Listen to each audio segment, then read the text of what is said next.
ගෙදරින්ද කියනවා අපිට තමයි මේ හැම එකම වෙන්නේ. අර මිනිස්සු කොච්චර හොඳට ඉන්නවදනේ. අහවලා කොච්චර හොඳට ඉන්නවද. හැම එකම වෙන්නේ මට විතරයි. කියනවානේ. තේරුම් ගන්න හැම එකම වෙන්නේ මට විතරක් නෙවෙයි. මේක අපි හැමෝටම පොදුයිනේ. ලාභ ලැබීම හැමෝටම පොදුයි.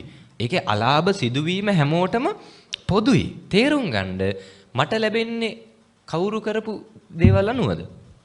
මම කරපු අනුව. ඔන්න ඕක තේරුම් ගන්න හොඳද? මොකද අපිට වෙලා තියෙන අපි කලකිරෙනවා. ඇත්තටම අපිට නැති දෙයක් තමයි Tamanට තියෙන දෙයින් සතුටු වෙනවා හරි අඩුයිනේ. හරිද? අපේ අයගේ තියෙන දුර්වලතාවයක් Tamanට තියෙන ටිකෙන් සතුටු වෙන්නේ නැහැ නේ. අනුන්ගේ දේවල් ගැන සංසන්දනය කර කර දුක් විඳ විඳ ඉන්නා. මැටි ගහපු ගෙදරක සතුටින් ඉන්න පුළුවන්ද? මේ කාලේ ඉන්න පුළුවන්ද? පුළුවන් නම් වටිනවා නේ. දැන් ගොඩාක් වෙලාවට එන්නේ හිතන්නකෝ දැන් අපේ ගෙදර මැටි ගහලා තියෙනනම් නිදහසේ නිින්ද යන්නේ නැහැ නේ. නිදා ගන්න රැයක් පාසා හිතනවා කොහොම හරි මේ ගෙදරින් යන්න ඕනේ නේ. කොහොම හරි මැටි ගෙදරින් අපි හොඳ ගයක් හදා ගන්න ඕනේ. ගොඩක් වෙලාවට නිදහසේ මැටි ගෙදරක නිදා ගන්න අමාරුයි. එළවලුවක් එක්ක බත් කන්න අමාරුයි නේ. එළවලු එකයි තියෙන්නේ කියන අර චේතනාවෙන් අපි පීඩා විඳිනවා. ඇයි දැන් මීට අවුරුදු ගානකට කලින් අපේ ඕනේ තරම් මැටි ගෙවල් සමාජේ තිබුණා. මේ වැඩිහිටි අම්මලා තාත්තලා ඉඳලත් ඇතිනේ. ඒ ඉන්න කාලේ නිදහසේ නිින්ද ගියේ නැද්ද? නිින්ද ගියා. එතකොට එදා නිදහසේ නිින්ද යන්නත් අද නිින්ද නොයන්නත් මොකද්ද හේතුව? ප්‍රශ්නේ තියෙන්නේ ගෙදරද? නෑ. කොහෙද ප්‍රශ්නේ තියෙන්නේ? අපේ ගෙදරද අල්ලපු ගෙදරද ප්‍රශ්නේ තියෙන්නේ? දැන් අවුරුදු ගානකට කලිනුත් මැටි ගහපු ගෙවල් වල අපි සතුටින් හිටියා. ඇයි අල්ලපු ගෙවල් ටිකත් මැටි ගහලා තිබ්බ නිසා නේ. දැන් එතකොටයි මැටි ගහපු ගෙදර නිදහසේ ඉන්න බැරි. අල්ලපු ගෙදර සිමෙන්ති ගහලා තියෙන නිසා. හරිද? නැත්තම් ප්‍රශ්නයක් නැහැ නේ. ඉතින් අවුරුදු ගානකට කලින් හිටියා අපිනේ. අවුරුදු ගානකට කලින් හරි සතුටින් හිටියේ. අද ඉන්න බැරි. ගමේ හැම ගෙයක්ම සිමෙන්ති ගහලා තියෙද්දි අපිට විතරක් මැටි ගෙදර ඉන්න බෑ. ඒතර ප්‍රශ්නේ උනේ අපේ ගෙදර නෙවෙයි මොකද්ද? අල්ලපු ගෙදර. හරිද? එක එළවලුවත් එක බත් කන එක කරන්න පුළුවන්. ඇයි බැරි? අල්ලපු ගෙදර මිනිස්සයා එළවලු 3-4ක් එක බත් කනවා නේ. ඕක දිහා බල බල අපේ ගෙදර බත් කන්න බෑ. අපි හැමදාම වැඩි හරියක් ඔය ජීවත් වෙනකොට නිකමට හිතලා බලන්න. වැඩි හරියක් විඳවන්නේ තමන් ගැන හිතලාද අනුන් ගැන හිතලාද? අනුන් ගැනනේ. කවදාවත් තමන්ගේ සතුට අනුන්ගේ දේවල් මත තීරණය කරන්න එපා. තමන්ට ලද ප්‍රමාණයෙන් සතුටු වෙන්න. හරිද? මෙහෙමයි කියලා හැමදාම මැටි ගෙදර ඉන්න නෙවෙයිනේ. ටික ටික දියුණු වෙන්න. හැබැයි අනුන් වෙන්න උත්සාහ ගන්න එක නවත්තන්න. හරිද? ඔය ලස්සන වාක්‍යයක් තියෙනවා මේ මට මං වෙන්න මේ හොඳටම ඇති. ඊළඟ එක මට ඌ වෙන්න තව ටිකක් මදි. අහලා තියෙද? මම දැක්ක වීල් එක මේ ළඟදී ගහලා තියෙනවා. හරිද? ඒක ඇත්තනේ නේ. මට මං වෙන්න මේ ටික ඇද්ද නැද්ද? මේ ටික ඇති. මදි මොකද්ද? අර උන් වෙන ටිකක් මදිනේ. ඒ ටිකනේ අපි හොයන්නේ. හරිද? නැත්තම් අපිට මේ ගන්න වාහනේ ඉන්න ගෙදර කන බොන ටික ඇති. ඇඳුම් පැළඳුම් ඇති. මදි වෙන්නේ අද මම හොඳ මැඳුම් ඇඳන් යද්දී ඊට වඩා හොඳ එකක් තව කෙනෙක් ඇඳන් එනවා. දැක්කම ඒක කරන්න ඕනේ අපිටනේ. හරිද? නැත්තම් අපිට ප්‍රශ්නයක් නැහැ. ප්‍රශ්නේ වෙලා තියෙන්නේ මට මම වෙන්න මේ ටික ඇති වෙලා උන් වෙන්න ටිකක් මදි වෙලා. හරිද? ඒ නිසා කවදාවත් අනුන් වෙන්න උත්සාහවන්ත වෙන්න එපා. තමන්ට තමන්ව ගොඩනගා ගන්න. තමන් තුල සතුට නිර්මාණය කරගන්න. පැහැදිලිනේ? ඒ නිසා ලද ප්‍රමාණයෙන් සතුටු වෙන්න. ලැබෙද්දී ඒකේ මේ අන්තිටම යන්නත් එපා. ඔය දැන් බුදුහාඳුරෝ දේශනා කරේ අටලෝ දහමෙන් කම්පා වෙන්න එපා. කාරණා 8කින් කම්පා වෙනවා කියන්නේ දුකටපත් වෙනවා. අටලෝ දහම පළවෙනි එක මොකද්ද? ලාභ. කොහොම මෙතන ලාභ ලැබෙදි දුක් වෙච්ච කවුරු හරි ඉන්නවද? අපරාධ මේක හම්බුනේ. ලාභ වෙද්දි දුක් වෙනවද? අපරාධ මේ මාසේ පඩිය 50000ක් වැඩි වෙලා. ෂේ. හිතනවද එහෙම? එහෙම නැහනේ. එහෙනම් කම්පා වෙනවා කියන්නේ දුක් වෙන එකටද? නෑ. කම්පා වෙනවා කියන්නේ දුක් වෙන එකට නෙවෙයි. කම්පා වෙනවා කියන්නේ වෙනස් වෙන එකට. මේ සෙල වෙන ස්වභාවය. අපි ඉන්න ස්වභාවයෙන් වෙනස් වෙනවා. එතකොට ලාභ ලැබෙද්දි වෙනස් වෙන්න බෑ. අලාභ වෙද්දි වෙනස් වෙන්නත් බෑ. අන්න එහෙම තමයි කම්පා නොවෙනවා කියන්නේ. පැහැදිලිද? එතකොට ලැබෙනවා. අපිට ලැබෙන එක ස්වභාවයක්. ඔය ස්වභාවයේ අනිත් පැත්තෙන් තියෙනවා මොකද්ද? අලාභ. ඒ කිසිම දෙයකදී වෙනස් වෙන්න බෑ. ලැබුණත් වෙනස් වෙන්න බෑ. හරිද? හේතුව මේ තණ්හාව මාරයි. හොඳද? බුදුහාඳුරු මේ පෙන්නපු ධර්මය හරිම විශිෂ්ටයි. හරිද? හේතුව උන්වහන්සේ ඒක අපිට පෙන්නලා දීපු එක බලන්න මේ තණ්හාවේ ස්වභාවය කවදාවත් ඇති වෙනවද? ඒ කියන්නේ දැන් අපි හිතනවා නම් මට මේ ප්‍රමාණය ලැබෙන්න ඕනේ මෙහෙමුනම් ඇති කියලා හිතනවා. හැබැයි ඇති වෙයිද? නැහැ. මාසෙට මම මේ අහන එකට උත්තර දෙකක් දෙන්න. එක්කෝ ඇති එක්කෝ මදි. හරිද? මේ උත්තර දෙකෙන් එකක් දෙන්න. මාසෙට ජීවත් වෙන ලක්ෂයක්. ඇතිද මදිද? තමන්ට හිතන විදිහට උත්තරේ දෙන්න. මොකද ඔයත් ප්‍රත්‍යක්ෂණයිනේ ගිහි ජීවිතයක් ගත කරන්නේ අයිතිය තියෙන. ඔයත් ලස්සනට ජීවත් වෙන්න ඕනේ, හම්බ කරන්න අයිතිය තියෙන. නැත්තම් හිතයි දන්නේ ඇත්තටම ලක්ෂ 5ක් විතර ඕනේ කියන්න බෑ. හාමුදුරුවෝ ලෝභයි කියලා බනිත් දන්නේ නැහැ. එහෙම හිතයි දන්නේ එහෙම නෙවෙයි. අවංක උත්තරේ දෙන්න මේ අහන එකට එක්කෝ ඇති එක්කෝ මදි. මාසෙට ජීවත් වෙන ලක්ෂයක්. විශ්වාසයෙන් උත්තරේ දෙන්න. ආයි දෙපැත්තටම අර මදි කියන්න බෑ ලෝභයි කියලා හිතයි දන්නේ නැහැ නේ. එහෙම හිතන්නේ නැහැ. මොකද මන් දන්නවා ජීවත් වෙන්න අවශ්‍යතාව තියෙන්න ඕනේ නැත්තන්ටනේ. හරි. ලක්ෂය ඇතිද මදිද? ඇති වෙයි මදි වෙයි බෑ. ඇති මදි. මොකද ඒක? මම කියන්නේ ඔයත්තන්ගේ පවුලට තමන්ගේ පැත්තෙන් හිතන්න. තමන්ගේ පැත්තෙන් හිතන තමන්ට මාසෙකට ජීවත් වෙන තමන්ගේ පවුලේ අය තියෙන ඔබට තියෙන අවශ්‍යතාව ඔබ දන්නවනේ. ඒක මම කිව්වා ඔබේ පැත්තෙන් හිතලා උත්තරේ දෙන්න. මාසෙට ජීවත් වෙන ලක්ෂයක් ඇතිද මදිද? මදි. ඇති. ඔබතුමාගේ පවුලේ කීයක් ඉන්නවද? ඔබතුමාට ලක්ෂයක් ඇද්ද? ඇති. අන්න හරි. ඒක තමයි මම අහන්නේ. ඇති. හරි. හරි මදි කියලා හිතන අය ඉන්නවනේ. ඒ අයට ලක්ෂ 2ක් මාසෙකට. නෑ මම අහන්නේ ඇත්තටම ඇතිද මදිද? ලක්ෂ 2ක්? මොකෝ හිතෙන්නේ? ඇතිද මදිද? ඇති. ලක්ෂ 2ක් මදි කියන කවුද ඉන්නේ මෙතන? නෑනේ? හරි. ඇයි අපිට ලක්ෂ 2ක් ඇති උනේ? මාසෙට ලක්ෂ 2ක් හම්බ වෙන්නේ නැති නිසානේ. මම මේකයි මේ තේරුම් ගන්න හදන්නේ හොඳද? හරිද? මාසෙට ලක්ෂ 2ක් හම්බ වෙන්නේ නැති නිසා අපිට කීයක් ඇද්ද? ලක්ෂ 2 ඇති. මාසෙට ලක්ෂයක් හම්බ වෙන්නේ නැති නිසා මාසෙට ලක්ෂයක් ඇති. ඔයත්තන්ට හිතනවා නම් යම් සීමාවක් හිතන්න මට මාසෙට ජීවත් වෙන ලක්ෂ 5ක් ඇති. එහෙම හිතනවා නම් හොයන්න මාසෙට ලක්ෂ 5 පඩි ගන්න මිනිස්සු ඉන්නවා. හම්බ වෙලා අහන්න ඔයාට ඇද්ද කියලා ওই ලක්ෂ 5 මෝ කියන්නේ. එයාට මදි. හරිද? ඒකයි මම මේ කියලා දෙන්න හදන්නේ. අපිට කොච්චර ලැබුණත් මදි. හිතනවා මෙච්චරක් ලැබුණොත් ඇති වෙයි කියලා. හැබැයි එතෙන්ට ගියා මේක මදි. තේරුම් ගන්න අපේ ජීවිතේ සතුට කියන්නේ හැම වෙලාවෙම අපිට වඩා ඉස්සරහින් ඉන්නේ. හරිද? අපි කරන්නේ ඕක පස්සෙන් යන එක. පස්සෙන් පන්න යනවා සතුට හොයාගෙන. අපි සතුට ළඟට යන්න සතුට අපිට වඩා ඉස්සරහට යනවා. පැහැදිලිද? ඒ නිසා මේකේ පන්නන්න ගියොත් කවදාවත් මේකෙන් ඇතිවීමක් වෙන්නේ නෑ. මදි වෙලා අන්තිමේදී ලෝභකම වැඩි වෙනවා. තණ්හාව තව වැඩි වෙනවා. ඉතින් ඒ නිසා කරන්න තියෙන්නේ ලැබෙන ප්‍රමාණයෙන් සතුටු වෙනවානේ. හරිද? මට සතුටු වෙන්න පුළුවන් සීමාව තියෙනවා. ඒ කියන්නේ මම කැමති මෙන්න මේ තාක් සීමාවකට සතුටු වෙන්න.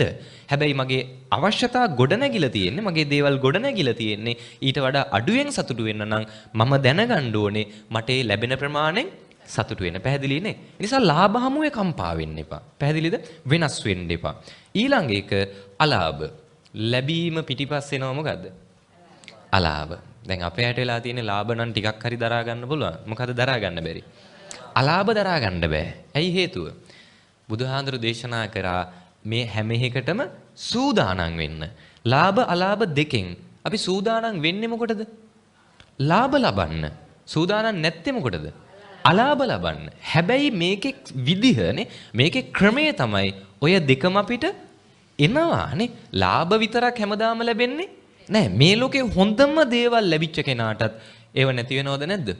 නැති වෙනවා. මේ ලෝකේ හොඳම ආදරේ හම්බුනේ කාටද? අපි දන්නේ විදියට සිද්ධාර්ථ කුමාරයට. හැබැයි ඉච්චර ආදරය කරපු ආදරෙත් වෙන් වුණාද නැද්ද? වෙන් වුණා. නේ රාහුල කුමාරයා ඉපදිච්ච දවසේ අර යශෝදරාව දාලා සිද්ධාර්ථ කුමාරයා යන්නේ. හැබැයි බලන්න මේ ආදරේ මං කියන්නේ වර්තමානයේ අපි ඔය කියන මවාගත්ත ලෝකෙක ඉන්න ආදරයට වඩා අපි හිතනවා නම් වර්තමානයේ අපි කරන ආදරේ තමයි හොඳම එක කියලා.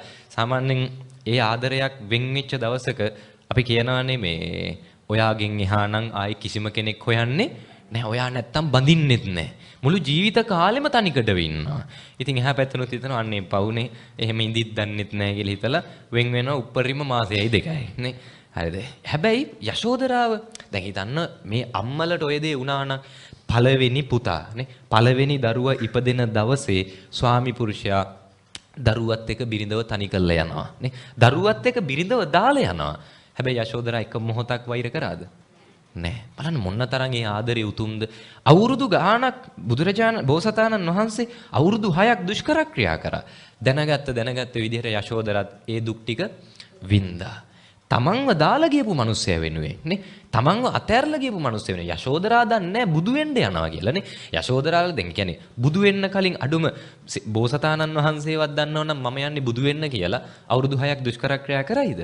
නෑ ඒක කාලයක් ගියා අවබෝධ කරගන්නනේ. හැබැයි යශෝදරා මුකුත් දන්නේ නැතුවත් ගියපු හේතුව දන්නේ නැතුවත් ඒ ආදරේ ඉස්සරහට අරන් ගියා. ඒතකොට එච්චර වටින ආදරෙත් වෙන් වුණා නම් නේ. එච්චර වටින දේවලුත් නැති වුණා නම් සිද්ධාර්ථ කුමාරයට මොනවද නොතිබ්බේනේ. හරිද? ඒ හැමදේමත් නැති වුණා නම් මේ අපිට ඔය ලැබෙන කිසි දෙයක් හැමදාම තියාගන්න වෙන්නේ නෑ. හැබැයි අපි ඔය ලැබෙද්දි හිත පුරුදු කරනවා මේක හැමදාම මට තියෙන්න ඕනේ. ඒකයි අපිව දුකටපත් කරන්නේ. පැහැදිලිද? නැතුව දැන් මේ මිනිස්සු හැමෝටම දේවල් නැති වෙනවනේ. හැබැයි එකම දේ දෙන්නෙක්ට නැති වෙද්දී දුක වෙනස්ද නැද්ද? වෙනස්. කොහොමද ඒක එහෙම වෙන්නේ? ඒ කියන්නේ නැති වෙන දේ නිසා නෙවෙයි දුක හටගන්නේ. දැන් මෙහෙම හිතන්න. මගේ ළඟ තියෙන රුපියල් 5000ක්. මට රුපියල් 5000ක් තියෙනවා. දැන් මේ මහත්තයාගේ ගාවක් තියෙනවා. මගේ ගාව තියෙන 5000 මට නැති වෙනවා. මේ මහත්තයාගේත් රුපියල් 5000ක් නැති වෙනවා. එයාටත් 5000ක් නැති වෙන්නේ. මටත් 5000ක් නැති වෙන්නේ. වැඩියෙන් දුක කාටද? ඒකට උත්තරේ හිතා ගන්න අමාරුයිනේ. මෙහෙම හිතන්න. මගේ ළඟ තියෙන රුපියල් 5000යි. ඒක මට නැති වෙනවා. මේ මහත්තයා ගාව තියෙන රුපියල් ලක්ෂයක්. ඒකෙන් එයාට 5000 නැති වෙනවා. දැන් දුක වැඩි කාටද? මහත්තයාටද මටද? මට. ඇයි? දෙකම 5000 තමයිනේ. එයාටත් 5000යි මටත් 5000යි. එතකොට ඇයි මගේ දුක වැඩි වෙන්නේ? අන්න හරි නේ. මගේ බලාපොරොත්තු ගොඩ නැගෙන්නේ රුපියල් කීයකටද? 5000කටයි. ඒ කියන්නේ මේ මගේ සම්පූර්ණ බලාපොරොත්තු. එතකොට මේ 5000 නැති වෙද්දී මගේ සේරම බලාපොරොත්තු මට නැති වෙනවා. එතකොට මේ මහත්තයාගේ බලාපොරොත්තු ගොඩ නැගෙන්නේ රුපියල් කීයකටද? ලක්ෂයකට. එතකොට මේ ලක්ෂෙන් 5000ක් නැති වුණා කියන්නේ ඒක ගාණක් නෑ. ඊට වඩා බලාපොරොත්තු යාට තියෙනවා. මතක තියාගන්න නැති වෙන දේ නිසා නෙවෙයි දුක වැඩි. ඒ එක්ක ගොඩ නගා ගන්න බලාපොරොත්තු එක්කනේ.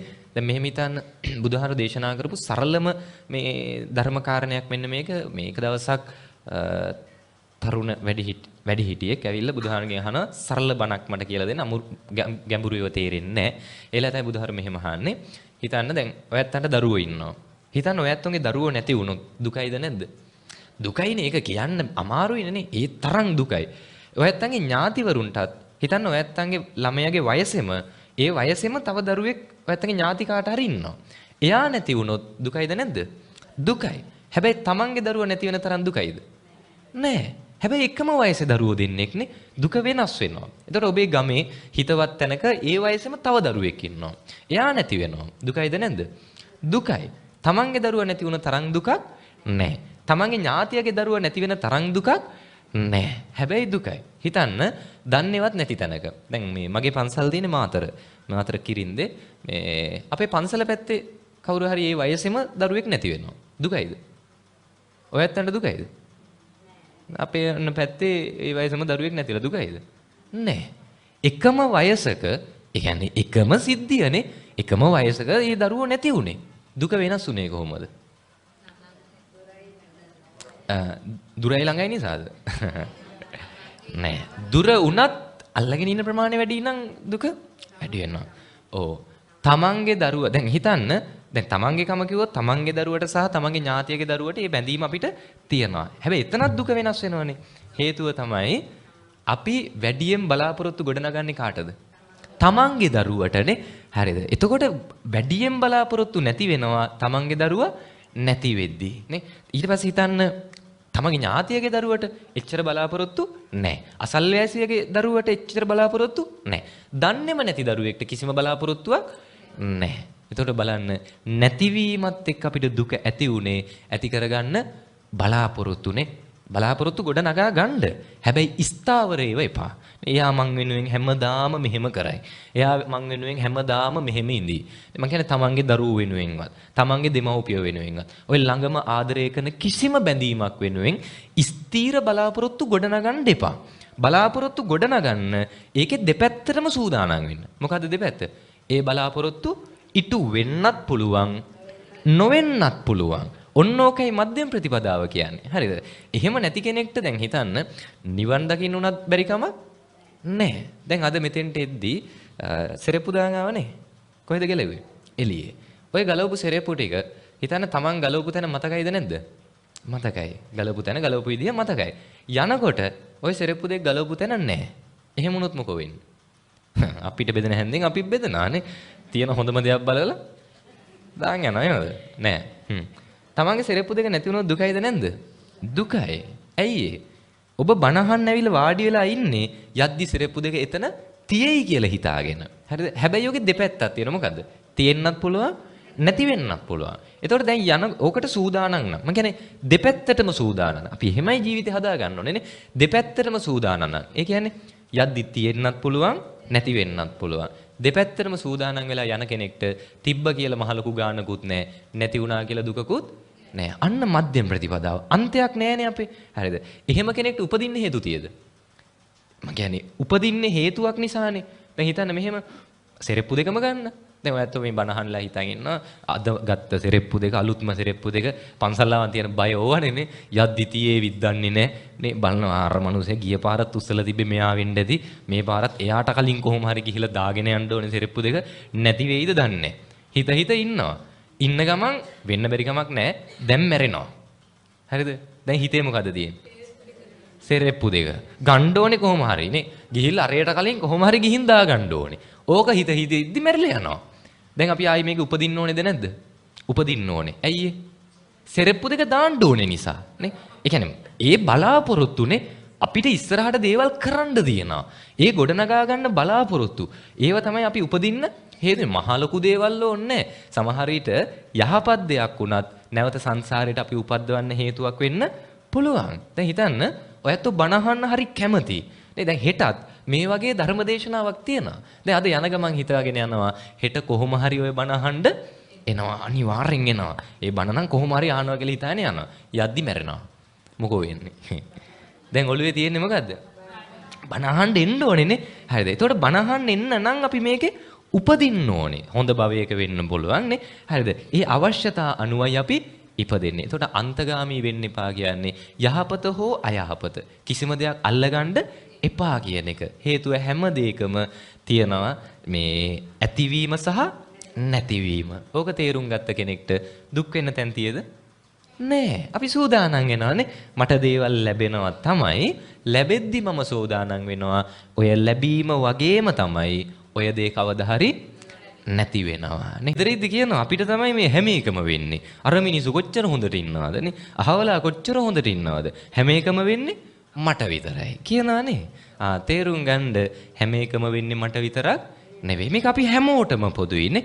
ලාභ ලැබීම හැමෝටම පොදුයි. ඒකේ අලාභ සිදුවීම හැමෝටම පොදුයි. තේරුම් ගන්න මට ලැබෙන්නේ කවුරු කරපු දේවල් අනුවද? මම කරපු අනුව. ඔන්න ඕක තේරුම් ගන්න හොඳද? මොකද අපිට වෙලා තියෙන අපි කලකිරෙනවා. ඇත්තටම අපිට නැති දෙයක් තමයි Tamanට තියෙන දෙයින් සතුටු වෙනවා හරි අඩුයි නේ.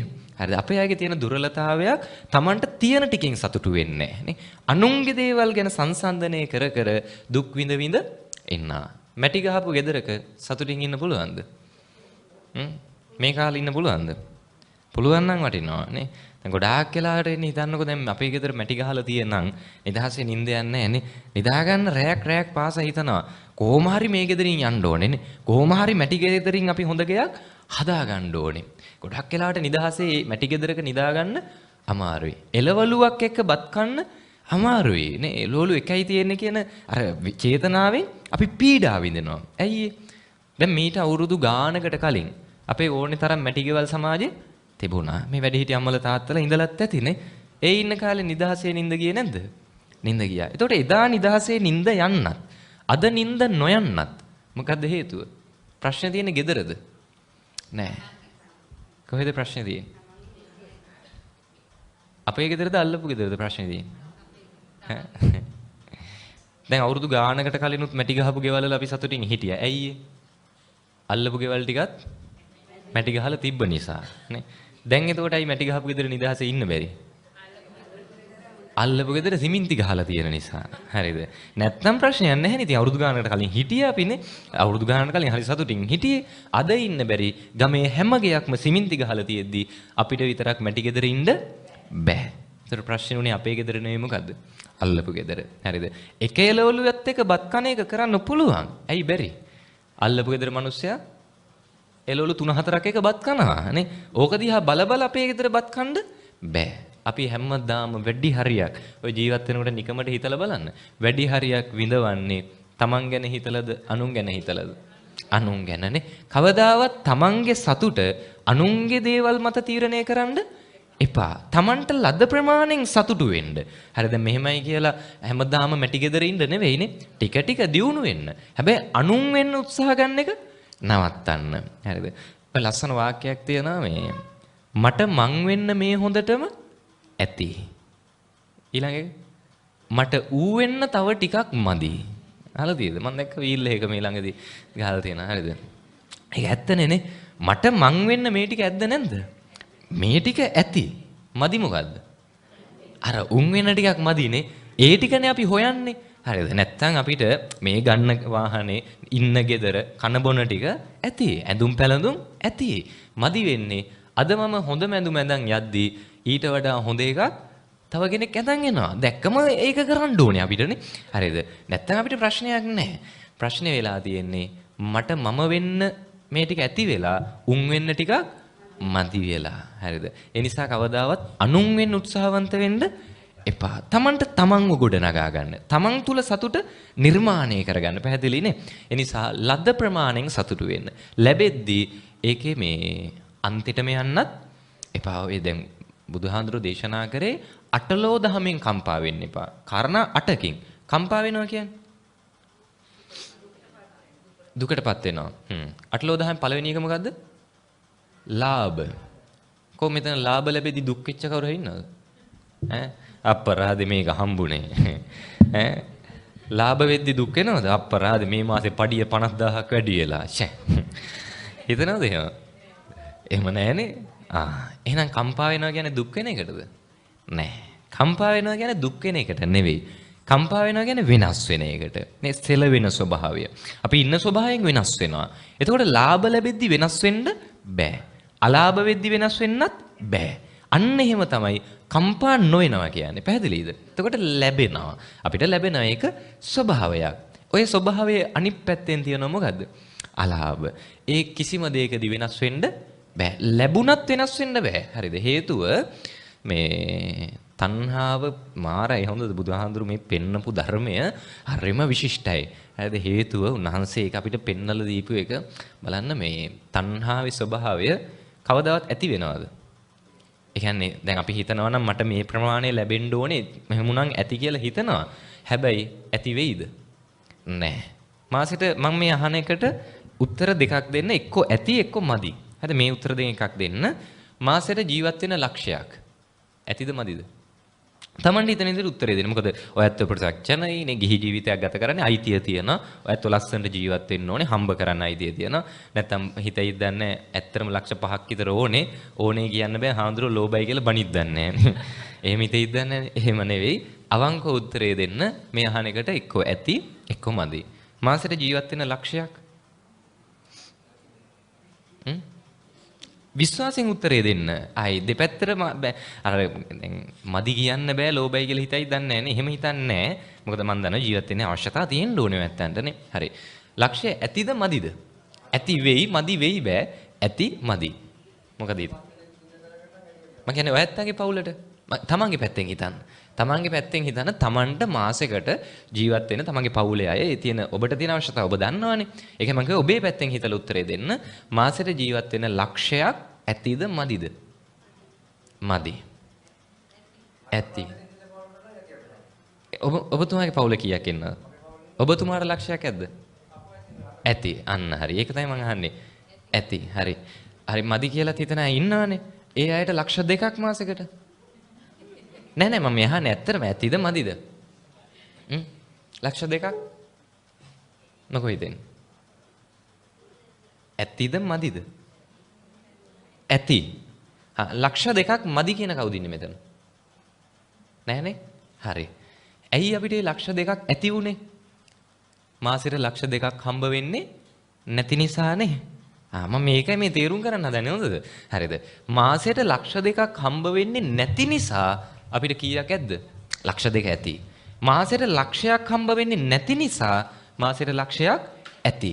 ඔයත්තන්ට හිතනවා නම් යම් සීමාවක් හිතන්න මට මාසෙට ජීවත් වෙන ලක්ෂ 5ක් ඇති. එහෙම හිතනවා නම් හොයන්න මාසෙට ලක්ෂ 5 පඩි ගන්න මිනිස්සු ඉන්නවා. හම්බ වෙලා අහන්න ඔයාට ඇද්ද කියලා ওই ලක්ෂ 5 මෝ කියන්නේ. එයාට මදි. හරිද? ඒකයි මම මේ කියලා දෙන්න හදන්නේ. අපිට කොච්චර ලැබුණත් මදි. හිතනවා මෙච්චරක් ලැබුණොත් ඇති වෙයි කියලා. හැබැයි එතෙන්ට ගියා මේක මදි. තේරුම් ගන්න අපේ ජීවිතේ සතුට කියන්නේ හැම වෙලාවෙම අපිට වඩා ඉස්සරහින් ඉන්නේ. හරිද? අපි කරන්නේ ඕක පස්සෙන් යන එක. පස්සෙන් පන්න යනවා සතුට හොයාගෙන. අපි සතුට ළඟට යන්න සතුට අපිට වඩා ඉස්සරහට යනවා. පැහැදිලිද? ඒ නිසා මේකේ පන්නන්න ගියොත් කවදාවත් මේකෙන් ඇතිවීමක් වෙන්නේ නෑ. මදි වෙලා අන්තිමේදී ලෝභකම වැඩි වෙනවා. තණ්හාව තව වැඩි වෙනවා. ඉතින් ඒ නිසා කරන්න තියෙන්නේ ලැබෙන ප්‍රමාණයෙන් සතුටු වෙනවානේ. හරිද? මට සතුටු වෙන්න පුළුවන් සීමාව තියෙනවා. ඒ කියන්නේ මම කැමති මෙන්න මේ තාක් සීමාවකට සතුටු වෙන්න.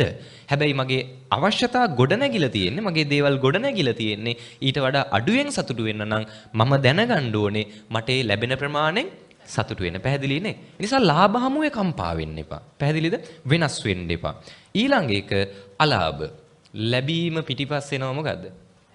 අලාභ. දැන් අපේ හැට වෙලා තියෙන ලාභ නම් ටිකක් හරි දරා ගන්න පුළුවන්. මොකද දරා ගන්න බැරි? අලාභ දරා ගන්න බෑ. ඇයි හේතුව? බුදුහාඳුරු දේශනා කරා මේ හැම එකටම සූදානම් වෙන්න. ලාභ අලාභ දෙකෙන් අපි සූදානම් වෙන්නේ මොකටද? ලාභ ලබන්න. සූදානම් නැත්තේ මොකටද? අලාභ ලබන්න. හැබැයි මේකේ විදිහනේ, මේකේ ක්‍රමය තමයි ඔය දෙකම අපිට එනවානේ. ලාභ විතරක් හැමදාම ලැබෙන්නේ නෑ. මේ ලෝකේ හොඳම දේවල් ලැබිච්ච කෙනාටත් ඒව නැති වෙනවද නැද්ද? නැති වෙනවා. මේ ලෝකේ හොඳම ආදරේ හම්බුනේ කාටද? අපි දන්නේ විදියට සිද්ධාර්ථ කුමාරයට. හැබැයි ඉච්චර ආදරය කරපු ආදරෙත් වෙන් වුණාද නැද්ද? වෙන් වුණා. නේ රාහුල කුමාරයා ඉපදිච්ච දවසේ අර යශෝදරාව දාලා සිද්ධාර්ථ කුමාරයා යන්නේ. හැබැයි බලන්න මේ ආදරේ මං කියන්නේ වර්තමානයේ අපි ඔය කියන මවාගත්ත ලෝකෙක ඉන්න ආදරයට වඩා අපි හිතනවා නම් වර්තමානයේ අපි කරන ආදරේ තමයි හොඳම එක කියලා. සාමාන්‍යයෙන් ඒ ආදරයක් වෙන් වෙච්ච දවසක අපි කියනවානේ මේ ඔයාගෙන් එහා නම් ආයි කිසිම කෙනෙක් හොයන්නේ නැහැ. ඔයා නැත්තම් බඳින්නෙත් නැහැ. මුළු ජීවිත කාලෙම තනිකඩ වෙන්නවා. ඉතින් එහා පැත්තනොත් හිතනවා අන්නේ පවුනේ එහෙම ඉඳිත් දන්නෙත් නැහැ කියලා හිතලා වෙන් වෙනවා උප්පරිම මාසයයි දෙකයි නේ. හරිද? හැබැයි යශෝදරාව දැන් හිතන්න මේ අම්මලට ඔය දේ වුණා නම් පළවෙනි පුතා නේ පළවෙනි දරුවා ඉපදෙන දවසේ ස්වාමි පුරුෂයා දරුවත් එක්ක බිරිඳව තනි කරලා යනවා නේ. දරුවත් එක්ක බිරිඳව දාලා යනවා. හැබැයි යශෝදරා එක මොහොතක් වෛර කරාද? නෑ. බලන්න මොන තරම් ඒ ආදරේ උතුම්ද. අවුරුදු ගාණක් බුදුරජාණන් බෝසතාණන් වහන්සේ අවුරුදු 6ක් දුෂ්කර ක්‍රියා කරා. දැනගත්ත විදිහට යශෝදරත් ඒ දුක් ටික වින්දා.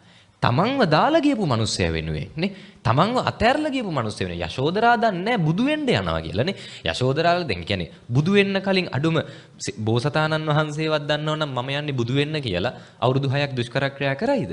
නෑ. ඒක කාලයක් ගියා අවබෝධ කරගන්නනේ. හැබැයි යශෝදරා මුකුත් දන්නේ නැතුවත් ගියපු හේතුව දන්නේ නැතුවත් ඒ ආදරේ ඉස්සරහට අරන් ගියා. ඒතකොට එච්චර වටින ආදරෙත් වෙන් වුණා නම් නේ එච්චර වටින දේවලුත් නැති වුණා නම් සිද්ධාර්ථ කුමාරයට මොනවද නොතිබ්බේනේ. හරිද? ඒ හැමදේමත් නැති වුණා නම් මේ අපිට ඔය ලැබෙන කිසි දෙයක් හැමදාම තියාගන්න වෙන්නේ නෑ. හැබැයි අපි ඔය ලැබෙද්දි හිත පුරුදු කරනවා මේක හැමදාම මට තියෙන්න ඕනේ. ඒකයි අපිව දුකටපත් කරන්නේ. පැහැදිලිද? නැතුව දැන් මේ මිනිස්සු හැමෝටම දේවල් නැති වෙනවනේ. හැබැයි එකම දේ දෙන්නෙක්ට නැති වෙද්දී දුක වෙනස්ද නැද්ද? වෙනස්. කොහොමද ඒක එහෙම වෙන්නේ? ඒ කියන්නේ නැති වෙන දේ නිසා නෙවෙයි දුක හටගන්නේ. දැන් මෙහෙම හිතන්න. මගේ ළඟ තියෙන රුපියල් 5000ක්.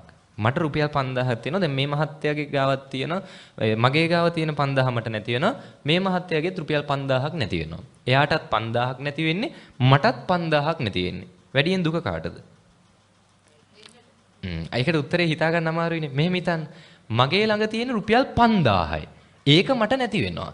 මේ මහත්තයා ගාව තියෙන රුපියල් ලක්ෂයක්. ඒකෙන් එයාට 5000 නැති වෙනවා. දැන් දුක වැඩි කාටද? මහත්තයාටද මටද? මට. ඇයි? දෙකම 5000 තමයිනේ. එයාටත් 5000යි මටත් 5000යි. එතකොට ඇයි මගේ දුක වැඩි වෙන්නේ?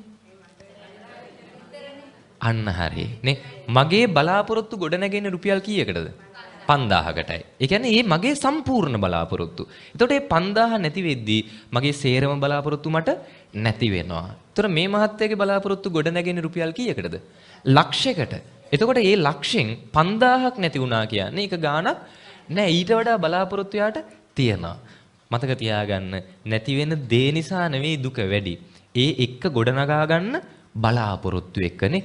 දැන් මෙහෙම හිතන්න, බුදුහාර දේශනා කරපු සරලම මේ ධර්ම කාරණයක් මෙන්න මේක දවසක් තරුණ වැඩිහිටියෙක් ඇවිල්ලා බුදුහාරගෙන් අහන සරල බණක් මට කියලා දෙන්න. ගැඹුරුව තේරෙන්නේ නැහැ. ඒලා තමයි බුදුහාර මෙහෙම අහන්නේ. හිතන්න දැන් ඔයත්තන්ට දරුවෝ ඉන්නවා. හිතන්න ඔයත්තන්ගේ දරුවෝ නැති වුණොත් දුකයිද නැද්ද? දුකයිනේ. ඒක කියන්න අමාරුයිනේ. ඒ තරම් දුකයි. ඔයත්තන්ගේ ඥාතිවරුන්ටත් හිතන්න ඔයත්තන්ගේ ළමයාගේ වයසෙම තව දරුවෙක් ඔයත්තන්ගේ ඥාති කාට හරි ඉන්නවා. එයා නැති වුණොත් දුකයිද නැද්ද? දුකයි. හැබැයි තමන්ගේ දරුවා නැති වෙන තරම් දුකයිද? නෑ. හැබැයි එකම වයසේ දරුවෝ දෙන්නෙක්නේ. දුක වෙනස් වෙනවා. ඒතර ඔබේ ගමේ හිතවත් තැනක ඒ වයසෙම තව දරුවෙක් ඉන්නවා. එයා නැති වෙනවා. දුකයිද නැද්ද? දුකයි. තමන්ගේ දරුවා නැති වුණ තරම් දුකක් නෑ. තමන්ගේ ඥාතියගේ දරුවා නැති වෙන තරම් දුකක් නෑ. හැබැයි දුකයි. හිතන්න, දන්නේවත් නැති තැනක. දැන් මේ මගේ පන්සල් තියෙන්නේ මාතර කිරින්දේ. මේ අපේ පන්සල පැත්තේ කවුරු හරි ඒ වයසෙම දරුවෙක් නැති වෙනවා. දුකයිද? ඔයත්තන්ට දුකයිද? අපේ පැත්තේ ඒ වයසම දරුවෙක් නැතිලා දුකයිද? නෑ. එකම වයසක, ඒ කියන්නේ එකම සිද්ධියනේ, එකම වයසක ඒ දරුවෝ නැති වුනේ. දුක වෙනස් වුනේ කොහොමද? දුරයි ළඟයි නිසාද? නෑ.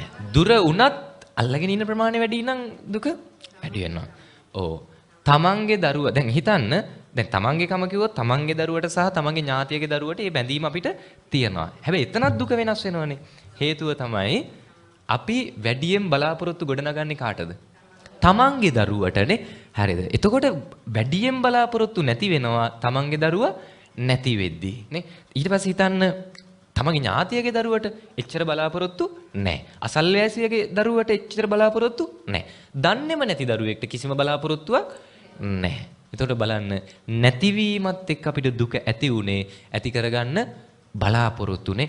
බලාපොරොත්තු ගොඩ නගා ගන්න. හැබැයි ස්ථාවරේව එපා. එයා මං වෙනුවෙන් හැමදාම මෙහෙම කරයි. එයා මං වෙනුවෙන් හැමදාම මෙහෙම ඉඳී.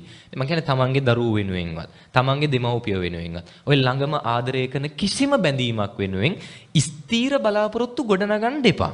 බලාපොරොත්තු ගොඩ නගන්න ඒකේ දෙපැත්තටම සූදානම් වෙන්න. මොකද්ද දෙපැත්ත? ඒ බලාපොරොත්තු ඉටු වෙන්නත් පුළුවන්, නොවෙන්නත් පුළුවන්. ඔන්න ඕකයි මධ්‍යම ප්‍රතිපදාව කියන්නේ. හරිද? එහෙම නැති කෙනෙක්ට දැන් හිතන්න, නිවන් දකින්න උනත් බැරි කමක් නැහැ. දැන් අද මෙතෙන්ට එද්දී සෙරප්පු දාන් ආවනේ. කොහෙද ගලෙව්වේ? එළියේ. ඔය ගලවපු සෙරප්පු ටික හිතන්න, තමන් ගලවපු තැන මතකයිද නැද්ද? මතකයි. ගලවපු තැන ගලවපු විදිය මතකයි. යනකොට ඔය සෙරප්පු දෙක ගලවපු තැන නැහැ. එහෙම වුණොත් මොකෝ වෙන්නේ? අපිට බෙදෙන හැන්දෙන් අපි බෙදනානේ. තියෙන හොඳම දෙයක් බලලා දාන් යනවා නේද? නෑ. තමන්ගේ සෙරප්පු දෙක නැති වුණොත් දුකයිද නැද්ද? දුකයි. ඇයි ඒ? ඔබ බනහන් ඇවිල්ලා වාඩි වෙලා ඉන්නේ යද්දි සෙරප්පු දෙක එතන තියෙයි කියලා හිතාගෙන. හරිද? හැබැයි ඔගේ දෙපැත්තක් තියෙනවා. මොකද්ද?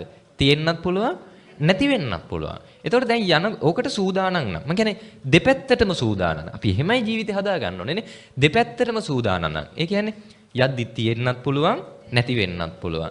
දෙපැත්තටම සූදානම් වෙලා යන කෙනෙක්ට තිබ්බ කියලා මහ ලොකු ගානකුත් නැහැ, නැති වුණා කියලා දුකකුත් නැහැ. අන්න මධ්‍යම ප්‍රතිපදාව. අන්තයක් නැහැනේ අපේ. හරිද?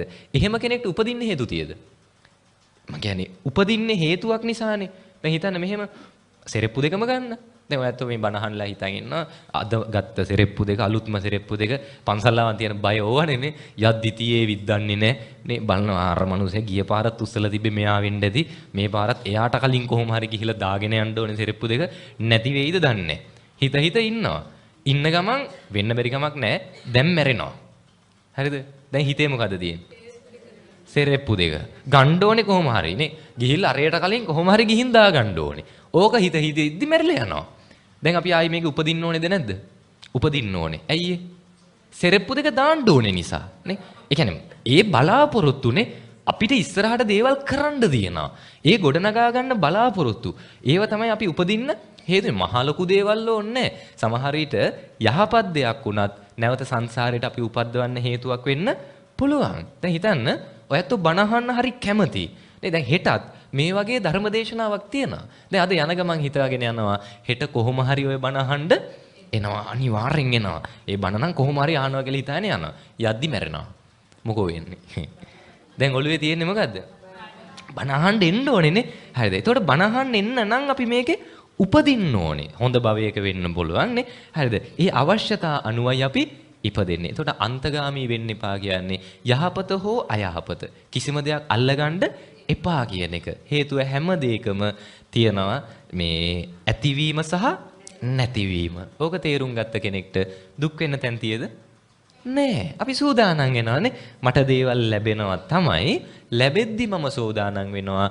ඔය ලැබීම වගේම තමයි ඔය දේ කවදා හරි නැති වෙනවා නේ. ඉතින් කියනවා අපිට තමයි මේ හැම එකම වෙන්නේ. අර මිනිස්සු කොච්චර හොඳට ඉන්නවද නේ? අහවලා කොච්චර හොඳට ඉන්නවද? හැම එකම වෙන්නේ මට විතරයි කියනවානේ.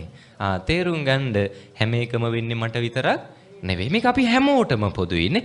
ලාභ ලැබීම හැමෝටම පොදුයි. ඒකේ අලාභ සිදුවීම හැමෝටම පොදුයි. තේරුම් ගන්න මට ලැබෙන්නේ කවුරු කරපු දේවල් අනුවද? මම කරපු අනුව. ඔන්න ඕක තේරුම් ගන්න හොඳද? මොකද අපිට වෙලා තියෙන අපි කලකිරෙනවා. ඇත්තටම අපිට නැති දෙයක් තමයි Tamanට තියෙන දෙයින් සතුටු වෙනවා හරි අඩුයි නේ. හරිද? අපේ අයගේ තියෙන දුර්වලතාවයක් Tamanට තියෙන ටිකෙන් සතුටු වෙන්නේ නැහැ නේ. අනුන්ගේ දේවල් ගැන සංසන්දනය කර කර දුක් විඳ විඳ ඉන්නා. මැටි ගහපු ගෙදරක සතුටින් ඉන්න පුළුවන්ද? මේ කාලේ ඉන්න පුළුවන්ද? පුළුවන් නම් වටිනවා නේ. දැන් ගොඩාක් වෙලාවට එන්නේ හිතන්නකෝ දැන් අපේ ගෙදර මැටි ගහලා තියෙනනම් නිදහසේ නිින්ද යන්නේ නැහැ නේ. නිදා ගන්න රැයක් පාසා හිතනවා. කොහොම හරි මේ ගෙදරින් යන්න ඕනේ නේ. කොහොම හරි මැටි ගෙදරින් අපි හොඳ ගයක් හදා ගන්න ඕනේ.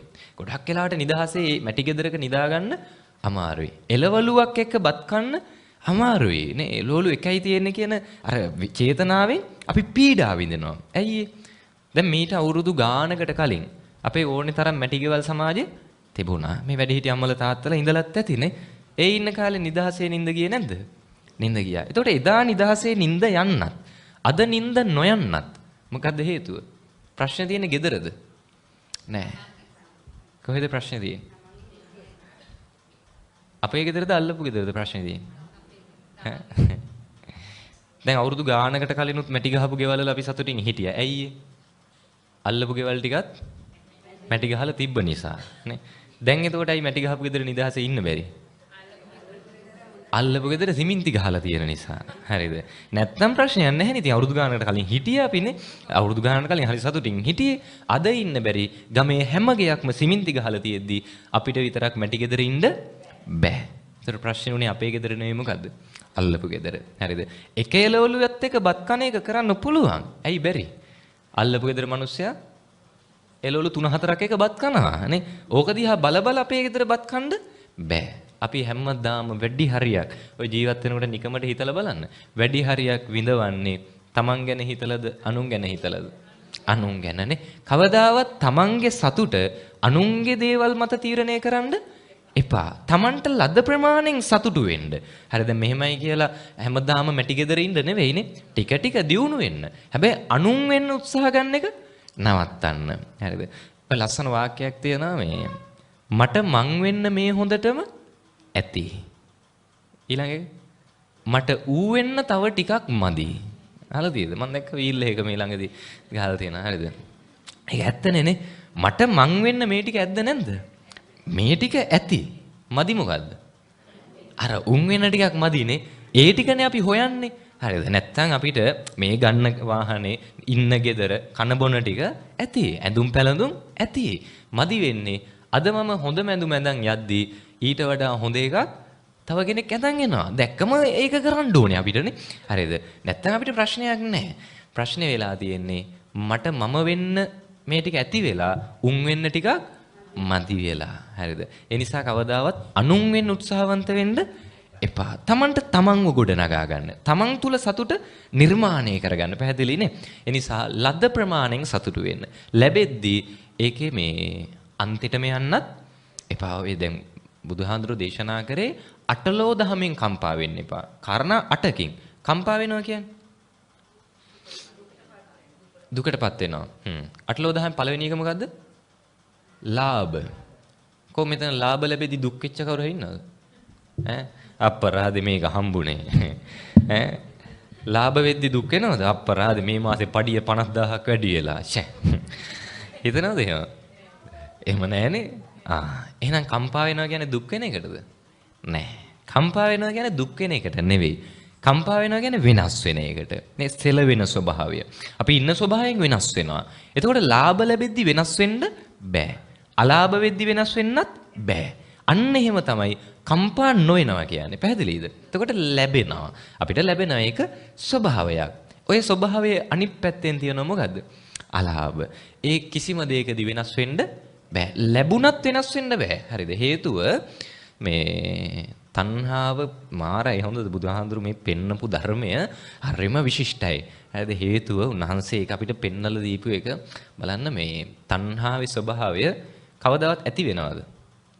ඒ කියන්නේ දැන් අපි හිතනවා නම් මට මේ ප්‍රමාණය ලැබෙන්න ඕනේ මෙහෙමුණන් ඇති කියලා හිතනවා. හැබැයි ඇති වෙයිද? නැහැ. මාසෙට මම මේ අහන එකට උත්තර දෙකක් දෙන්න. එක්කෝ ඇති එක්කෝ මදි. හරිද? මේ උත්තර දෙකෙන් එකක් දෙන්න. මාසෙට ජීවත් වෙන ලක්ෂයක්. ඇතිද මදිද? තමන්ට හිතන විදිහට උත්තරේ දෙන්න. මොකද ඔයත් ප්‍රසක්ෂණයිනේ ගිහි ජීවිතයක් ගත කරන්නේ අයිතිය තියෙනවා. ඔයත් ලස්සනට ජීවත් වෙන්න ඕනේ. හම්බ කරන්න අයිතිය තියෙනවා. නැත්තම් හිතයි දන්නේ ඇත්තටම ලක්ෂ 5ක් විතර ඕනේ කියන්න බෑ. හාමුදුරුවෝ ලෝභයි කියලා බනිත් දන්නේ නැහැ. එහෙම හිතයි දන්නේ එහෙම නෙවෙයි. අවංක උත්තරේ දෙන්න මේ අහන එකට එක්කෝ ඇති එක්කෝ මදි. මාසෙට ජීවත් වෙන ලක්ෂයක්. විශ්වාසයෙන් උත්තරේ දෙන්න. ආයි දෙපැත්තට අර මදි කියන්න බෑ ලෝභයි කියලා හිතයි දන්නේ නැහැ නේ. එහෙම හිතන්නේ නැහැ. මොකද මන් දන්නවා ජීවත් වෙන්න අවශ්‍යතාව තියෙන්න ඕනේ නැත්තන්ටනේ. හරි.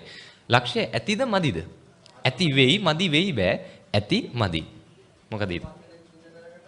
මම කියන්නේ ඔයත්තගේ පවුලට තමන්ගේ පැත්තෙන් හිතන්න. තමන්ගේ පැත්තෙන් හිතන්න තමන්ට මාසෙකට ජීවත් වෙන තමන්ගේ පවුලේ අය ඒ තියෙන ඔබට තියෙන අවශ්‍යතාව ඔබ දන්නවනේ. ඒක මම කිව්වා ඔබේ පැත්තෙන් හිතලා උත්තරේ දෙන්න. මාසෙට ජීවත් වෙන ලක්ෂයක් ඇතිද මදිද? මදි.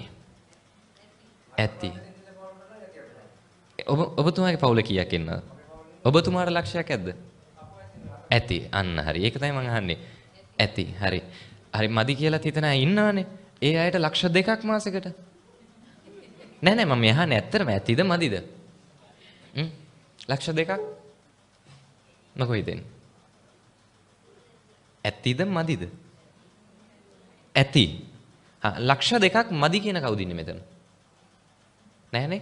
හරි. ඇයි අපිට ලක්ෂ 2ක් ඇති උනේ? මාසෙට ලක්ෂ 2ක් හම්බ වෙන්නේ නැති නිසානේ. මම මේකයි මේ තේරුම් ගන්න හදන්නේ හොඳද? හරිද? මාසෙට ලක්ෂ 2ක් හම්බ වෙන්නේ නැති නිසා අපිට කීයක් ඇද්ද? ලක්ෂ 2 ඇති. මාසෙට ලක්ෂයක් හම්බ වෙන්නේ නැති නිසා මාසෙට ලක්ෂයක් ඇති. ඔයත්තන්ට හිතනවා නම් යම් සීමාවක් හිතන්න මට මාසෙට ජීවත් වෙන ලක්ෂ 5ක් ඇති. එහෙම හිතනවා නම් හොයන්න මාසෙට ලක්ෂ 5 පඩි ගන්න මිනිස්සු ඉන්නවා. හම්බ වෙලා අහන්න ඔයාට ඇද්ද කියලා ওই ලක්ෂ 5 මෝ කියන්නේ. එයාට මදි. හරිද? ඒකයි මම මේ කියලා දෙන්න හදන්නේ. අපිට කොච්චර ලැබුණත් මදි. හිතනවා මෙච්චරක් ලැබුණොත් ඇති වෙයි කියලා. හැබැයි එතෙන්ට ගියා මේක මදි. තේරුම් ගන්න අපේ ජීවිතේ සතුට කියන්නේ හැම වෙලාවෙම අපිට වඩා ඉස්සරහින් ඉන්නේ. හරිද? අපි කරන්නේ ඕක පස්සෙන් යන එක. පස්සෙන් පන්න යනවා සතුට හොයාගෙන. අපි සතුට ළඟට යන්න සතුට අපිට වඩා ඉස්සරහට යනවා. පැහැදිලිද? ඒ නිසා මේකේ පන්නන්න ගියොත් කවදාවත් මේකෙන් ඇතිවීමක් වෙන්නේ නෑ. මදි වෙලා අන්තිමේදී ලෝභකම වැඩි වෙනවා. තණ්හාව තව වැඩි වෙනවා. ඉතින් ඒ නිසා කරන්න තියෙන්නේ ලැබෙන ප්‍රමාණයෙන් සතුටු වෙනවානේ. හරිද? මට සතුටු වෙන්න පුළුවන් සීමාව තියෙනවා. ඒ කියන්නේ මම කැමති මෙන්න මේ තාක් සීමාවකට සතුටු වෙන්න. හැබැයි මගේ අවශ්‍යතා ගොඩනැගිලා තියෙන්නේ, මගේ දේවල් ගොඩනැගිලා තියෙන්නේ ඊට වඩා අඩුවෙන් සතුටු වෙන්න නම් මම දැනගන්න ඕනේ මට ඒ ලැබෙන ප්‍රමාණයෙන් සතුටු වෙන්න. පැහැදිලි නේ? ඒ නිසා ලාභ හමුවේ කම්පා වෙන්න එපා. පැහැදිලිද? වෙනස් වෙන්න එපා. ඊළඟ එක අලාභ. ලැබීම පිටිපස්ස එනවා මොකද්ද? අලාභ. දැන් අපේ ඇට වෙලා තියෙන ලාභ නම් ටිකක් හරි දරා ගන්න පුළුවන්. මොකද දරා ගන්න බැරි? අලාභ දරා ගන්න බෑ. ඇයි හේතුව? බුදුහාඳුරු දේශනා කරා මේ හැම එකටම සූදානම් වෙන්න. ලාභ අලාභ දෙකෙන් අපි සූදානම් වෙන්නේ මොකටද? ලාභ ලබන්න. සූදානම් නැත්තේ මොකටද? අලාභ ලබන්න. හැබැයි මේකේ විදිහනේ, මේකේ ක්‍රමය තමයි ඔය දෙකම අපිට එනවානේ. ලාභ විතරක් හැමදාම ලැබෙන්නේ නෑ. මේ ලෝකේ හොඳම දේවල් ලැබිච්ච කෙනාටත් ඒව නැති වෙනවද නැද්ද? නැති වෙනවා. මේ ලෝකේ හොඳම ආදරේ හම්බුනේ කාටද? අපි දන්නේ විදියට සිද්ධාර්ථ කුමාරයට. හැබැයි ඉච්චර ආදරය කරපු ආදරෙත් වෙන් වුණාද නැද්ද? වෙන් වුණා. නේ රාහුල කුමාරයා ඉපදිච්ච දවසේ අර යශෝදරාව දාලා සිද්ධාර්ථ කුමාරයා යන්නේ. හැබැයි බලන්න මේ ආදරේ මං කියන්නේ වර්තමානයේ අපි ඔය කියන මවාගත්ත ලෝකෙක ඉන්න ආදරයට වඩා අපි හිතනවා නම් වර්තමානයේ අපි කරන ආදරේ තමයි හොඳම එක කියලා. සාමාන්‍යයෙන් ඒ ආදරයක් වෙන් වෙච්ච දවසක අපි කියනවානේ මේ ඔයාගෙන් එහා නම් ආයි කිසිම කෙනෙක් හොයන්නේ නැහැ. ඔයා නැත්තම් බඳින්නෙත් නැහැ. මුළු ජීවිත කාලෙම තනිකඩ වෙන්නවා. ඉතින් එහා පැත්තනොත් හිතනවා අන්නේ පවුනේ එහෙම ඉඳිත් දන්නෙත් නැහැ කියලා හිතලා වෙන් වෙනවා උප්පරිම මාසයයි දෙකයි නේ. හරිද? හැබැයි යශෝදරාව දැන් හිතන්න මේ අම්මලට ඔය දේ වුණා නම් පළවෙනි පුතා නේ පළවෙනි දරුවා ඉපදෙන දවසේ ස්වාමි පුරුෂයා දරුවත් එක්ක බිරිඳව තනි කරලා යනවා නේ. දරුවත් එක්ක බිරිඳව දාලා යනවා. හැබැයි යශෝදරා එක මොහොතක් වෛර කරාද? නෑ. බලන්න මොන්න තරම් ඒ ආදරේ උතුම්ද. අවුරුදු ගාණක් බුදුරජාණන් බෝසතාණන් වහන්සේ අවුරුදු 6ක් දුෂ්කර ක්‍රියා කරා. දැනගත්ත විදිහට යශෝදරත් ඒ දුක් ටික වින්දා. තමන්ව දාලා ගියපු මිනිස්සයා වෙනුවෙන් නේ තමන්ව අතහැරලා ගියපු මිනිස්සයා වෙනුවෙන් යශෝදරා දන්නේ බුදු වෙන්න යනවා කියලා නේ. යශෝදරාල දැන් කියන්නේ බුදු වෙන්න කලින් අඩුම බෝසතාණන් වහන්සේවත් දන්නව නම් මම යන්නේ බුදු වෙන්න කියලා අවුරුදු 6ක් දුෂ්කර ක්‍රියා කරයිද? නෑ. ඒක කාලයක් ගියා අවබෝධ කරගන්නනේ. හැබැයි යශෝදරා මුකුත් දන්නේ නැතුවත් ගියපු හේතුව දන්නේ නැතුවත් ඒ ආදරේ ඉස්සරහට අරන් ගියා. ඒතකොට එච්චර වටින ආදරෙත් වෙන් වුණා නම් නේ එච්චර වටින දේවලුත් නැති වුණා නම් සිද්ධාර්ථ කුමාරයට මොනවද නොතිබ්බේනේ. හරිද? ඒ හැමදේමත් නැති වුණා නම් මේ අපිට ඔය ලැබෙන කිසි දෙයක් හැමදාම තියාගන්න වෙන්නේ නෑ. හැබැයි අපි ඔය ලැබෙද්දි හිත පුරුදු කරනවා මේක හැමදාම මට තියෙන්න ඕනේ. ඒකයි අපිව දුකටපත් කරන්නේ. පැහැදිලිද? නැතුව දැන් මේ මිනිස්සු හැමෝටම දේවල් නැති වෙනවනේ. හැබැයි එකම දේ දෙන්නෙක්ට නැති වෙද්දී දුක වෙනස්ද නැද්ද? වෙනස්. කොහොමද ඒක එහෙම වෙන්නේ? ඒ කියන්නේ නැති වෙන දේ නිසා නෙවෙයි දුක හටගන්නේ. දැන් මෙහෙම හිතන්න. මගේ ළඟ තියෙන රුපියල් 5000ක්. මට රුපියල් 5000ක් තියෙනවා. දැන් මේ මහත්තයාගේ ගාවක් තියෙන මගේ ගාව තියෙන 5000 මට නැති වෙනවා. මේ මහත්තයාගේත් රුපියල් 5000ක් නැති වෙනවා. එයාටත් 5000ක් නැති වෙන්නේ. මටත් 5000ක් නැති වෙන්නේ. වැඩියෙන් දුක කාටද? ඒකට උත්තරේ හිතා ගන්න අමාරුයිනේ. මෙහෙම හිතන්න. මගේ ළඟ තියෙන රුපියල් 5000යි. ඒක මට නැති වෙනවා. මේ මහත්තයා ගාව තියෙන රුපියල් ලක්ෂයක්. ඒකෙන් එයාට 5000 නැති වෙනවා. දැන් දුක වැඩි කාටද? මහත්තයාටද මටද? මට. ඇයි? දෙකම 5000 තමයිනේ. එයාටත් 5000යි මටත් 5000යි. එතකොට ඇයි මගේ දුක වැඩි වෙන්නේ? අන්න හරි නේ. මගේ බලාපොරොත්තු ගොඩ නැගෙන්නේ රුපියල් කීයකටද? 5000කටයි. ඒ කියන්නේ මේ මගේ සම්පූර්ණ බලාපොරොත්තු. එතකොට මේ 5000 නැති වෙද්දී මගේ සේරම බලාපොරොත්තු මට නැති වෙනවා. එතකොට මේ මහත්තයාගේ බලාපොරොත්තු ගොඩ නැගෙන්නේ රුපියල් කීයකටද? ලක්ෂයකට. එතකොට මේ ලක්ෂෙන් 5000ක් නැති වුණා කියන්නේ ඒක ගාණක් නෑ. ඊට වඩා බලාපොරොත්තු යාට තියෙනවා. මතක තියාගන්න නැති වෙන දේ නිසා නෙවෙයි දුක වැඩි. ඒ එක්ක ගොඩනගා ගන්න බලාපොරොත්තු එක්කනේ. දැන් මෙහෙම හිතන්න බුදුහාර දේශනා කරපු සරලම මේ ධර්ම කාරණයක් මෙන්න මේක දවසක් තරුණ වැඩිහිටියෙක් ඇවිල්ලා බුදුහාරගෙන් අහන සරල බණක් මට කියලා දෙන්න. ගැඹුරුව තේරෙන්නේ නැහැ. ඒලා තමයි බුදුහාර මෙහෙම අහන්නේ. හිතන්න දැන් ඔයත්තන්ට දරුවෝ ඉන්නවා. හිතන්න ඔයත්තන්ගේ දරුවෝ නැති වුණොත් දුකයිද නැද්ද? දුකයිනේ. ඒක කියන්න අමාරුයිනේ. ඒ තරම් දුකයි. ඔයත්තන්ගේ ඥාතිවරුන්ටත් හිතන්න ඔයත්තන්ගේ ළමයාගේ වයසෙම ඒ වයසෙම තව දරුවෙක් ඔයත්තන්ගේ ඥාති කාට හරි ඉන්නවා. එයා නැති වුණොත් දුකයිද නැද්ද? දුකයි. හැබැයි තමන්ගේ දරුවා නැති වෙන තරම් දුකයිද? නෑ. හැබැයි එකම වයසේ දරුවෝ දෙන්නෙක්නේ දුක වෙනස් වෙනවා. ඒතකොට ඔබේ ගමේ හිතවත් තැනක ඒ වයසේම තව දරුවෙක් ඉන්නවා. එයා නැති වෙනවා. දුකයිද නැද්ද? දුකයි. තමන්ගේ දරුවා නැති වුණ තරම් දුකක් නෑ. තමන්ගේ ඥාතියගේ දරුවා නැති වෙන තරම් දුකක් නෑ. හැබැයි දුකයි. හිතන්න දන්නේවත් නැති තැනක. දැන් මේ මගේ පන්සල් තියෙන්නේ මාතර කිරින්දේ මේ අපේ පන්සල පැත්තේ කවුරු හරි ඒ වයසේම දරුවෙක් නැති වෙනවා. දුකයිද? ඔයත් අන්න දුකයිද? අපේ අන්න පැත්තේ ඒ වයසේම දරුවෙක් නැතිලා දුකයිද? නෑ. එකම වයසක, ඒ කියන්නේ එකම සිද්ධියනේ, එකම වයසක ඒ දරුවෝ නැති වුනේ. දුක වෙනස් වුනේ කොහොමද? දුරයි ළඟයි නිසාද? නෑ. දුර උනත් අල්ලගෙන ඉන්න ප්‍රමාණය වැඩි නම් දුක වැඩි වෙනවා. ඔව්. තමන්ගේ දරුවා දැන් හිතන්න දැන් තමන්ගේ කම කිව්වොත් තමන්ගේ දරුවට සහ තමන්ගේ ඥාතියගේ දරුවට මේ බැඳීම අපිට තියෙනවා. හැබැයි එතනත් දුක වෙනස් වෙනවනේ. හේතුව තමයි අපි වැඩියෙන් බලාපොරොත්තු ගොඩනගන්නේ කාටද? තමන්ගේ දරුවටනේ. හරිද? එතකොට වැඩියෙන් බලාපොරොත්තු නැති වෙනවා තමන්ගේ දරුවා නැති වෙද්දී නේ.